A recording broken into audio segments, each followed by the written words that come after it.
Linnavalitsus saatis Riigikantseleisse kirja, mille sisuks on, et haigushüvitist tuleks inimestele hakata maksma juba esimesest päevast, sest on kahtlus, et madalapalgalised käivad ikka endiselt haigena tööl. Kui hea mõte see on, seda kohe küsimegi. On muidugi ka peresid, kes ei tule sugugi toime ilma selle esimese päevata.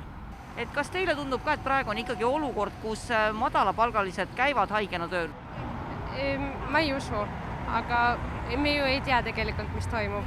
Kahjuks paljude inimeste jaoks, eriti nende jaoks, kellel on väiksemad palgad, on ka see esimene päev otsustav. Et kui me arvestame sellega, et ka teisest päevast on hüvitis 70%, mitte 100%, siis see on juba piisav kadu. Ja kui meil on veel esimene päev ilma hüvitiseta, siis paljud kahjuks siiamaani inimesed käivad haigusnähtudega tööl, suuremad kolded on ikkagi töö juures. Lisaks muretsevad linnaisad ka inimeste toimetuleku pärast. Vanemad on vabastatud lasteaia kohatasust ja ka vanemad, kelle lapsed käivad eralasteaias või lastehoius, saavad sama suurusega soodustuse. Samuti ei pea kohatasu maksma munitsipaalhuvikoolides, ettevõtjad on linnapindadel vabastatud üürist ja linnaosad jagavad elanikele toidupakke ning maske.